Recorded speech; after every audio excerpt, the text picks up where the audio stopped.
Test. Check, check. Test. Mic check. Test.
Good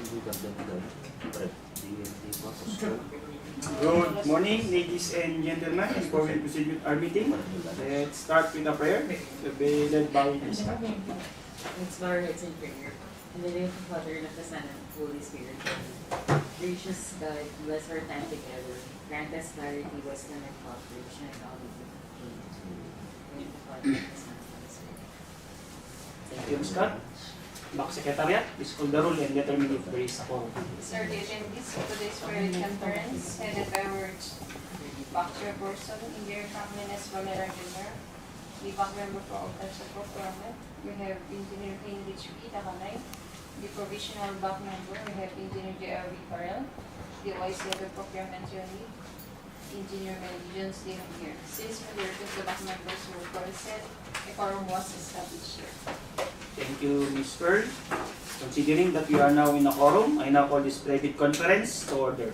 Again, good morning everyone. The BAC is convening today for the private conference of six contracts.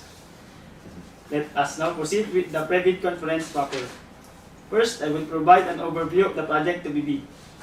The first project, with contract ID number 26PA0025, Organizational Outcome 1, Ensure Safe and Reliable National Road System, Asset Preservation Program, Construction, Grading, Rehabilitation of Damage along National Road, Tertiary Roads, Abra-Ilocos Norte Road, kilometer 409 plus 200 to kilometer 409 plus 630, kilometer 409 plus 640, and kilometer 410 plus 850. ABC is 58,632,920 pesos and 71 centavos. Project duration is 259 calendar days. Respective bidder should be with pickup license category of size range medium A license category B. Bid docs amount is 50,000 pesos. Next project, with contract ID number 26PA0031. Organizational Outcome 1, Ensure Safe and Reliable National Road System, Asset Preservation Program, Rehabilitation, Reconstruction of Road with Slip, Slope Collapse, and Landslide, Secondary Roads, Abra-Kalinga Road, kilometer 489 plus 00 to kilometer 490 plus 00. ABC is 65,936,705 pesos and 01 centavos. Project duration is 191 calendar days. Prospective bidder should be with pickup license category of size range medium A license category B. Bid docs amount is 50,000 pesos. Next project, with contract ID number 26PA0038. Organizational Outcome 1, Ensure Safe and Reliable National Road System, Asset Preservation Program, Rehabilitation, Reconstruction of Road with Slip, Slope Collapse, and Landslide, Secondary Roads, Abra-Kalinga Road, kilometer 435 plus 890 to kilometer 485 plus 750. ABC is 127,669,193 pesos and 20 centavos. Project duration is 260 calendar days. Prospective bidder should be with pickup license category of size range medium A, license category B. Bid docs amount is 50,000 pesos. Next project, with contract ID number 26PA0047.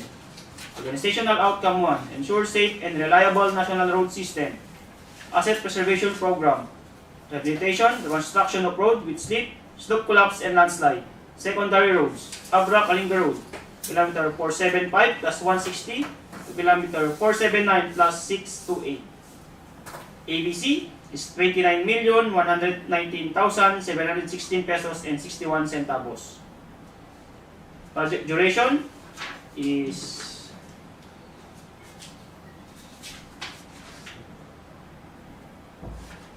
134 calendar days. Prospective bidder should be with pickup license category of size range small B, license category C and D. Bid docs amount is 25,000 pesos. Next project, with contract ID number 26PA0055. Organizational Outcome 1, ensure safe and reliable national road system, asset preservation program, construction, upgrading, rehabilitation of drainage along national roads, tertiary roads, Abra-Ilocos Norte Road, kilometer 421 plus 063 to kilometer 450 plus 351. ABC is 54,039,781 pesos and 44 centavos. Project duration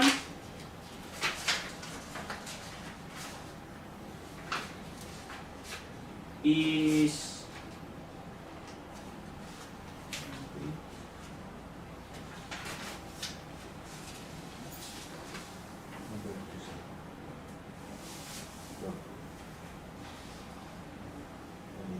216 calendar days. Prospective bidder should be with pickup license category of size range medium A, license category B. Bid box amount is 50,000 pesos. Last project, with contract ID number 26PA0058. Organizational Outcome 1, ensure safe and reliable national road system, asset preservation program, rehabilitation, reconstruction of road with slip, slope collapse, and landslide, tertiary roads, Abra-Ilocos Norte Road, kilometer 450 plus 500 to kilometer 451 plus 703. ABC is 131,465,761 pesos and 61 centavos. Project duration is 269 calendar days. Prospective bidder should be with pickup license category of size range medium A, license category B. Bid box amount is 50,000 pesos. Next, may I call on Engineer Medji to discuss the eligibility requirements, the technical and financial component of the contract to be bid, technical specification, scope of work, and key personnel, schedule of procurement activities, and any relevant documentation needed in the preparation of submitting bids. Documents comprising the bid, so the first bid envelope shall contain the following technical documents, including the eligibility documents. First is the PhilDep Certificate of Registration, Platinum membership in accordance with Section 20 of the IRR. Second is the pickup license and registration, special pickup license in case of joint venture. Then we have also the statement of all ongoing government and private contracts, including contracts awarded but not yet started, if any, whether similar or not similar in nature and complexity to the contract to be bid. Then we have also the statement of the bidder's single largest completed contract in accordance with ITB Clause 5.5, NFCC computation in accordance with ITB Clause 5.6, joint venture agreement if applicable. We have also the bid security in the prescribed form and amount in accordance with ITB Clause 16 and validity period under ITB Clause 15. Then we have also the project requirements, which shall include the following: the organizational chart of the personnel to be deployed for the procurement project to be bid, the list of contractors' personnel, project manager, project engineers, materials engineers, and foremen to be assigned to the procurement project to be bid with their complete qualifications and experience data. This personnel must meet the required minimum years of experience set in the bid data sheet. Then we have also the list of contractors' major equipment units which are owned, leased, or under purchase agreement supported by proof of ownership or certification of availability of equipment from the equipment lessor or vendor for the duration of the project, as the case may be, which must meet the minimum requirements for the contract set in the bid data sheet. The omnibus term statement in accordance with Section 54.3 of the IRR. We have also the latest general information sheet reflecting the beneficial ownership information duly received by the Securities and Exchange Commission for corporation, the sworn affidavit of eligibility and beneficial ownership following the template attached in Annex A for the bidders, including sole proprietorship. In addition, that all prospective bidders should be ISO certified in accordance with TO 110 series of 2024.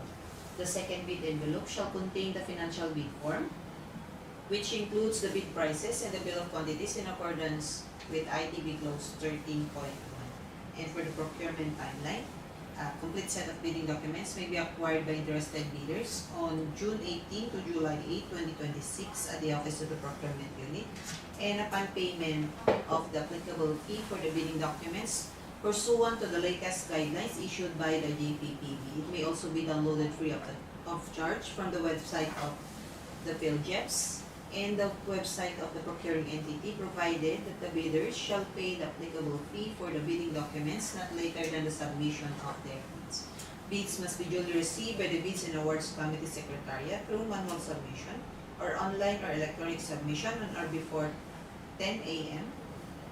on July 8, 2026. Late bids shall not be accepted.